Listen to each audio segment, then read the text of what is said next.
الحمدللہ رب العالمین والصلاۃ والسلام علی سید المرسلین محمد عبداللہ خاتم النبیین وعلی آلہ واصحابہ اجمعین والعاقبۃ للمتقین۔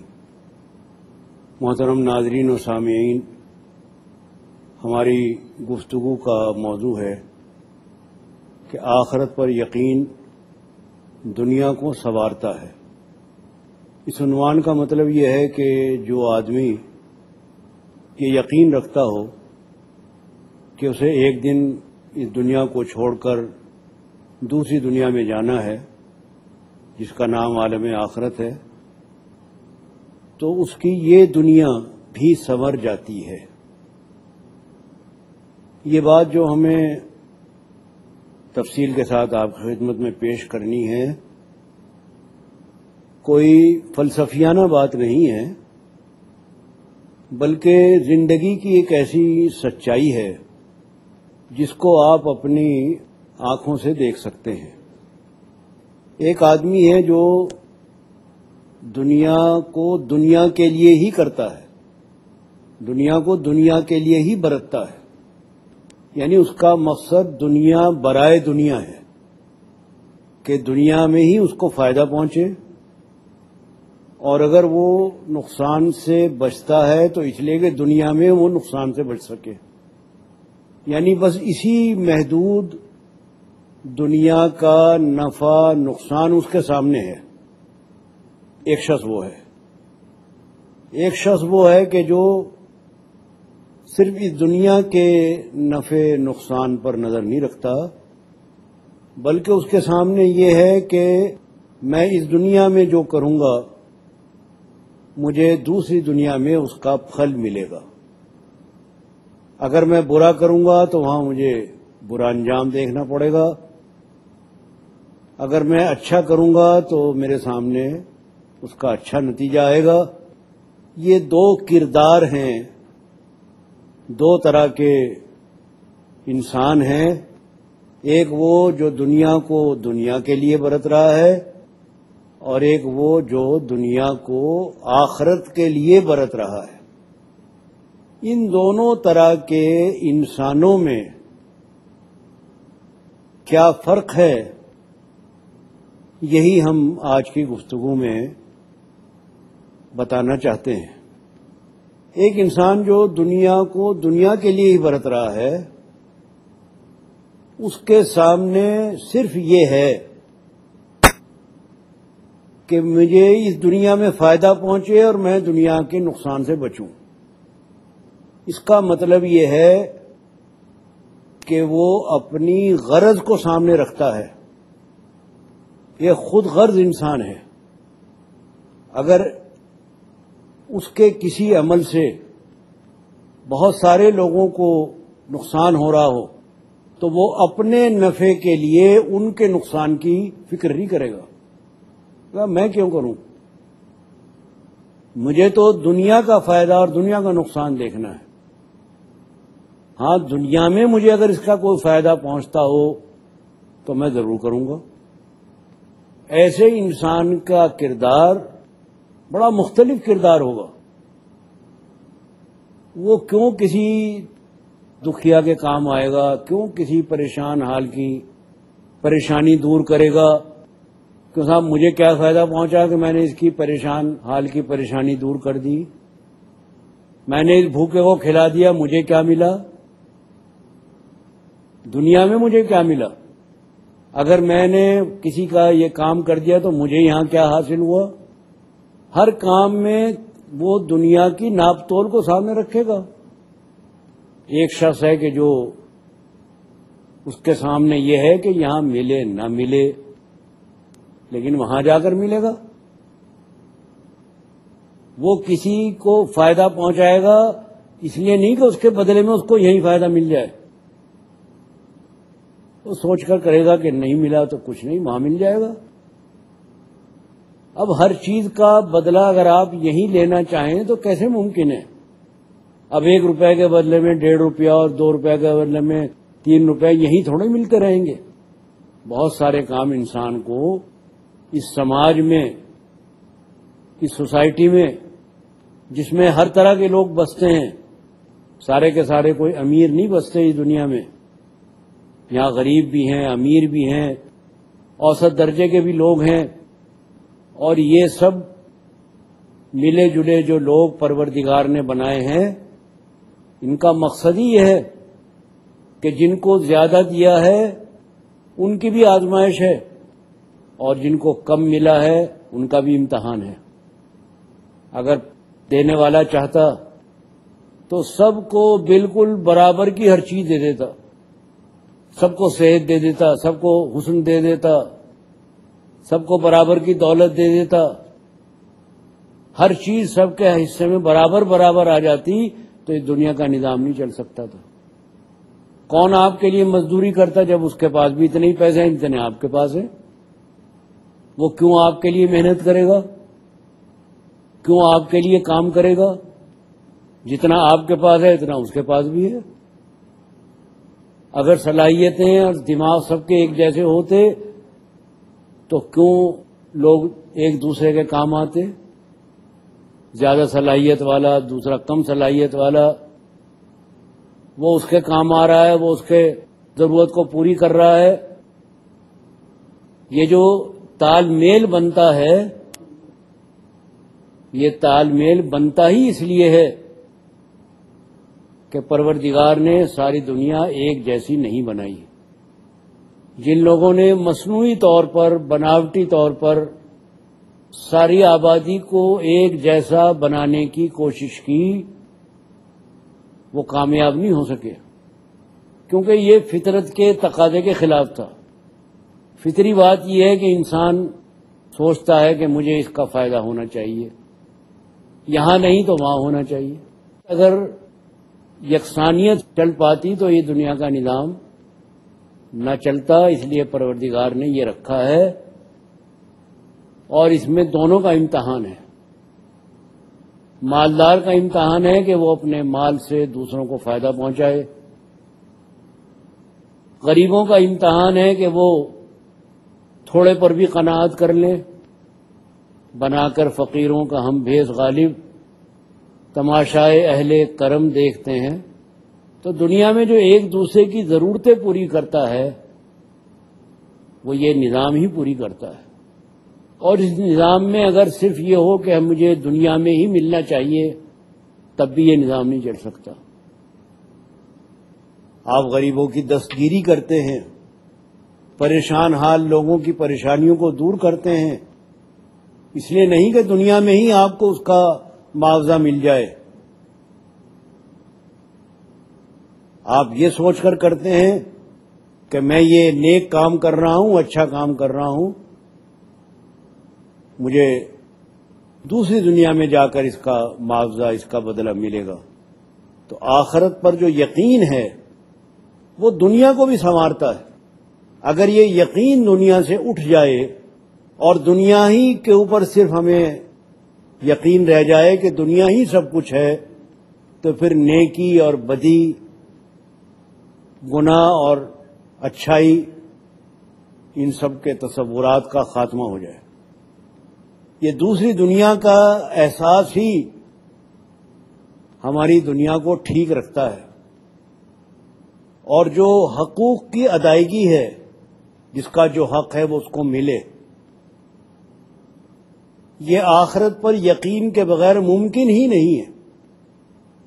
مان لیجئے کہ اگر کسی جنگل میں دو آدمی ہیں، سفر کر رہے ہیں اور کوئی دو کے علاوہ تیسرا نہیں ہے، ایک آدمی اس میں سے مر جاتا ہے اور بہت سارا مال چھوڑ کر چلا جاتا ہے. کسی کو معلوم نہیں کہ وہ آدمی کہاں مرا، کیسے مرا. اگر آخرت پر یقین نہ ہو تو یہ اس کا ساتھی سارا مال ہتھیا لے گا، کسی کو خبر بھی نہیں ہوگی کہ وہ دوسرا آدمی کہاں چلا گیا. اس کے بال بچوں کا، اس کے گھر والوں کا کوئی حق وہ ادا نہیں کرے گا. اگر آخرت پر یقین ہے تو یہ سوچے گا کہ نہیں، جو اس کے وارث ہیں ان کا حق مجھے ادا کرنا ہے، دینا ہے. تو دنیا سنور ہی نہیں سکتی اگر آخرت پر یقین نہ ہو. دنیا سنورنا جس کو کہتے ہیں وہ ہے تمدن. تمدن قائم ہونا کہ انسان کے اندر مدنیت ہے، انسان کے اندر آدمیت ہے. انسان کوئی جانور نہیں ہے کہ ایک دوسرے کو پھاڑ کے کھا جائے.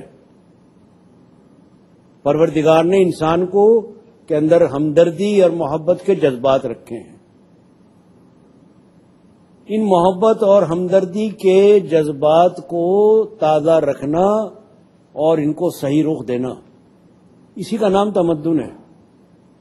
تو اگر یقین یہ نہ ہو کہ ہمیں اس عالم میں جا کر حساب کتاب دینا ہوگا تو یہاں تمدن قائم نہیں رہے گا. یہ شخص کیوں دے گا اس کی وہ چیزیں، کیوں لوٹائے گا، کیوں ان کے وارثوں کو پہنچائے گا، جبکہ اسے معلوم ہے کسی کو کچھ خبر ہی نہیں کہ وہ شخص کہاں گیا، کہاں مر گیا. اللہ کے سوا کوئی جانتا بھی نہیں ہے کہ کہاں ہے وہ. تو حقوق کی ادائیگی کہ جس کا جو حق ہے وہ اس کو ملے، یہ بھی آخرت پر یقین کے بغیر ممکن نہیں ہے. دنیا کو اچھا بنانے کے لیے، سنوارنے کے لیے کہ دنیا بہتر سے بہتر، خوبصورت سے خوبصورت بن جائے، اس کے لیے بھی ضرورت ہے آخرت پر یقین ہونے کی. اگر یہ یقین ختم ہو جائے اور سب کچھ اسی دنیا کی حد تک بات رہ جائے. اب آپ دیکھیے عدالتوں میں قسمیں کھلائی جاتی ہیں، حلف دلوائے جاتے ہیں کہ میں جو کہوں گا سچ کہوں گا، سچ کے سوا کچھ نہیں کہوں گا. جس چیز پر اس کا یقین ہو، قرآن پر یقین ہو، گیتا پر یقین ہو، جس چیز پر یقین ہو اس پر ہاتھ رکھوایا جاتا ہے. اگر یہ یقین جو اس کو اپنے مذہب کی وجہ سے ان کتابوں پر ہے یہ ختم ہو جائے تو بتائیے کہ مقدمات کے فیصلے کیسے ہوں گے؟ سچ اور جھوٹ کا پتہ کیسے لگے گا؟ آخر دنیا کا نظام چلانے کے لیے اور یہاں کے ڈسپلن کو قائم رکھنے کے لیے یہ سب کچھ کرنا ضروری ہے. انصاف ہونا ضروری ہے. انصاف کی بنیادیں کیا ہوتی ہیں؟ شہادتیں ہوتی ہیں، گواہیاں ہوتی ہیں، ثبوت ہوتے ہیں. یہ شہادتیں کیسے پیش ہوں گی اگر یقینی ختم ہو جائے اس دنیا پر؟ تو اس دنیا کے نظام کو بھی سنوارنے کے لیے اس پر پورا یقین، یعنی صرف یہ نہیں کہ ہم نے مان لیا اوپر سے ماننا نہیں کہلاتا. ماننا کہلاتا ہے دل کی گہرائی سے، کہ دل کے اندر یہ بات جمی ہوئی ہو اور بیٹھی ہوئی ہو کہ ہمیں ایک دن اس کے حضور میں حاضر ہونا اور اپنے اعمال کا حساب دینا ہے. یہ ہے یقین، اور ایسا ہو کر رہے گا حتیٰ یاتیک الیقین، یہاں تک کہ تمہیں یقین حاصل ہو جائے. تو یقین کے جو بالکل جس کے ساتھ کوئی شک اور تذبذب نہ ہو کہ بھئی ہوگا یا نہ ہوگا کا نہیں، بلکہ یقیناً ہوگا، اس کا نام یقین ہے. یہ یقین جتنا بڑھتا چلا جائے گا اتنا ہی دنیا بہتر سے بہتر ہوتی چلی جائے گی. آج جو دنیا میں مسائل انسان کو گھیرے ہوئے ہیں اور جن مشکلات سے عالم انسانیت گزر رہا ہے، اس کی بہت بڑی وجہ یہ ہے کہ اس دنیا کا تصور اور اس کا یقین دلوں سے نکل گیا ہے. آدمی نے صرف اس دنیا ہی کو سب کچھ سمجھ لیا ہے، اسی کا بنانا، اسی کو چلانا، اسی کے بارے میں سوچنا، سب کچھ بس یہیں کا ہو کر رہ گیا ہے. یہ بات اس نے بھلا دی ہے کہ میں ایک دن وہاں بھی جاؤں گا. اس کا نتیجہ یہ ہے کہ جس نے اللہ کو بھلا دیا اللہ نے اس کو بھلا دیا. انساہم انفسہم، خود اپنے آپ کو بھول گیا. خدا فراموشی نے خود فراموشی پیدا کر دی. وہ خدا کو نہیں بھولا بلکہ خود کو بھی بھول گیا اور بھٹک رہا ہے، پریشانیاں اٹھا رہا ہے، مسائل حل نہیں ہو پا رہے ہیں. قانون بنتے ہیں روز لیکن ان قوانین پر عمل نہیں ہو پاتا، اس لیے کہ آخرت کا وہ یقین جو عمل کے لیے انسان کے اندر تحریک پیدا کرتا ہے، جب تک وہ نہیں ہوگا اس وقت تک معاملے ٹھیک نہیں ہو پائیں گے. تو یہ بات کوئی ایسی نہیں کہ ہم بھائی چاہے مانے نہ مانے جی یہ تو اپنی مرضی ہے، نہیں، اس کا تعلق عملی زندگی کے ساتھ ہے، ہماری پریکٹیکل لائف روزمرہ کی زندگی کے ساتھ ہے۔ یہ کھانے پینے میں ملاوٹ، یہ قانون شکنی، یہ قتل و غارت گری، اب وہ چاہے آپ دہشت گردی کے عنوان سے کہیں یا کسی بھی طریقے سے کہیں، انسانوں کی یہ بے حرمتی، انسانی جان کا یہ ضیاع، جو کچھ بھی ہم دیکھ رہے ہیں، اس کی بہت بڑی وجہ وہی ہے کہ آخرت سے یقین اٹھ گیا ہے، دنیا بگڑ گئی ہے۔ دنیا کو سنوارنے کے لیے آخرت پر یقین کی ضرورت ہے۔ ہمارا یہ دعویٰ نرا دعویٰ نہیں ہے، بلکہ حقیقت ہے اور سچائی ہے اس میں، اور ہمارے سامنے ہے جو کچھ ہے۔ آخر بتائیے کہ جبکہ دنیا میں علم اتنا پھیل چکا ہے، انسان اتنا ترقی یافتہ ہو چکا ہے، قانون اتنے بن چکے ہیں، انسان بڑا اپنے آپ کو مہذب سمجھ رہا ہے، خوبصورت شہر اس نے آباد کر لیے ہیں، بہترین بستیاں بسا لی ہیں، ان تمام سہولتوں کے باوجود جو انسان نے اپنے لیے حاصل کی ہیں، کیا وجہ ہے کہ یہ بے چینی کیوں ہے، بے اطمینانی کیوں ہے؟ اور عجیب بات ہے کہ جو جتنا ترقی یافتہ ہے وہاں اتنی زیادہ پریشانی ہے۔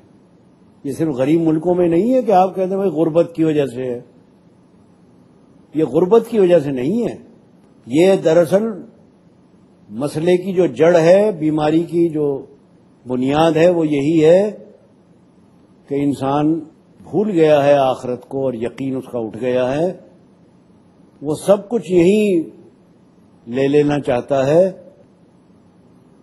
اس واسطے آپ دیکھ رہے ہیں کہ پوری دنیا پریشانیوں میں گھر چکی ہے، ڈور کو سلجھا رہا ہے اور سرا ملتا نہیں۔ یہ سرا کیوں نہیں مل رہا ہے؟ سرا نہ ملنے کی وجہ یہ ہے کہ علم تو بہت پھیلا ہے، لیکن وہ علم جو پروردگار نے اپنے نبیوں اور رسولوں کے ذریعے، اپنی کتابوں کے ذریعے، وحی کے ذریعے بھیجا، اور وہ انسان کی رہبری کے لیے تھا، انسان نے اس کو چھوڑ دیا ہے، اس کو پکڑے بغیر یہ جو علم ہے کام نہیں آ رہا ہے۔ پہلے اس کو پکڑیے پھر یہ علم کام آئے گا، اس کو لینے کے بعد یہ تمام چیزیں فائدہ مند بن جائیں گی اور زندگی بہت پرجمال ہو جائے گی۔ آپ دیکھیں گے کہ وہ مسئلے جن کو ہم بہت مشکل سمجھ رہے ہیں چٹکیوں میں حل ہو جائیں گے، چٹکیوں میں۔ آخرت پر اگر یقین ہے تو آدمی کبھی بھی کسی کا حق نہیں مارے گا، کسی کو تکلیف نہیں دے گا، کسی کو دکھ نہیں دے گا۔ آج یہاں تک عالم ہے کہ وہ دوائیں جو شدید بیماری کے لیے دی جاتی ہیں ان میں بھی ملاوٹ کر دی کہ وہ آدمی کو بجائے زندگی دینے کے موت دے دیتی ہیں، اور پرواہ نہیں ہے کسی کو، کیونکہ لالچ اور پیسے کی ہوس کیوں پیدا ہوئی کہ وہ آخرت پر یقین تو ہے نہیں، دنیا ہی میں سب کچھ لینا ہے۔ جب یقین آخرت پر سے اڑ جاتا ہے تو حرص و ہوس بڑھتی چلی جاتی ہے، اور اس حرص و ہوس کی کوئی حد نہیں ہے، کوئی بس نہیں ہے۔ آپ یہ نہیں کہہ سکتے بس اتنا کر کے ختم ہو جائے گا، نہیں، یہ ختم ہوتی ہی نہیں ہے، یہ تو قبر کی مٹی سے ہی بھرتی ہے یہ، اور پورے دنیا کو نقصان پہنچتا ہے۔ اس کا نقصان ایک آدمی، چند آدمیوں تک نہیں رہتا، بلکہ جتنا انسان میں روشنی آ رہی ہے، علم آ رہا ہے، اس علم اور روشنی کو وہ برائی کے لیے کام میں لا رہا ہے بجائے اچھائی کے لیے کام میں لانے کے۔ یہ ہے وحی کا سرا چھوڑنے کا نتیجہ کہ اس علم کے ذریعے وہ برائیاں پھیلا رہا ہے، جبکہ علم کے ذریعے اچھائیاں پھیلنی تھی۔ نئے نئے طریقے ایجاد کر رہا ہے، ایسے طریقے ایجاد کر رہا ہے کہ کسی کو پتہ بھی نہ لگے اور کام بھی ہو جائے۔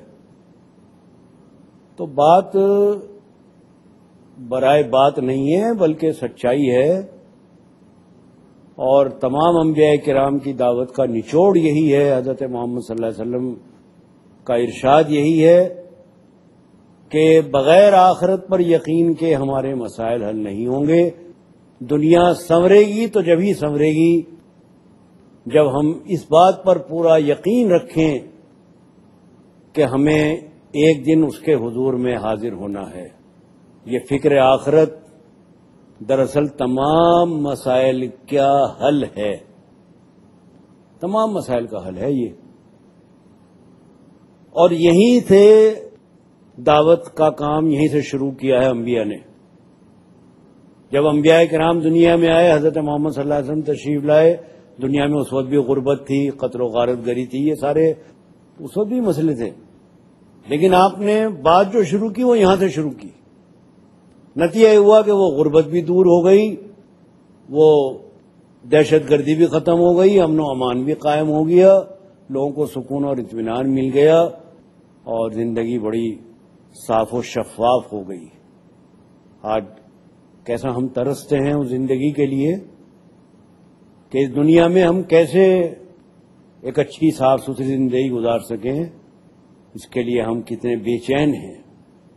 اس بے چینی کا جو علاج ہے میرے سننے والے، میرے محترم سامعین، اس بے چینی کا علاج جو اللہ تعالیٰ نے اور اللہ کے رسولوں نے بتایا ہے، وہ علاج یہی ہے کہ اس بات کو دل میں اچھی طرح جما لیا جائے، انفرادی طور پر بھی اور اجتماعی طور پر بھی، یعنی ہم اکیلے ہوں چاہے مل کر ہمارا ایک معاشرہ بنتا ہو، کہ ہمیں یہ یقین ہو کہ ہمیں ایک دن اپنے رب کے حضور میں حاضر ہو کر اپنے اعمال کا حساب دینا ہے، اور وہ ہماری ہر بات سے باخبر ہے۔ یہ یقین جتنا جمتا چلا جائے گا اتنا ہی ہمارے مسائل حل ہوتے چلے جائیں گے، اور ہماری زندگی بہتر سے بہتر ہوتی چلی جائے گی۔ دنیا نے پہلے بھی آزمایا ہے، کوئی آزمودہ نسخہ ہے یہ، ایسا نہیں ہے کہ صرف یہ خیالات ہیں، بلکہ آزمائش کی کسوٹی پر یہ کھرا اترا ہے۔ ایک دفعہ پھر آئیے آزماتے ہیں۔ جن لوگوں کے ہاتھ میں قوت ہے، اقتدار ہے، وہ سوچیں، غور کریں اور انسانیت کو بربادی سے بچائیں۔ بہت بہت شکریہ، بہت بہت عنایت۔ اللہ تعالیٰ آپ کو خوش رکھے۔ اجازت چاہتا ہوں۔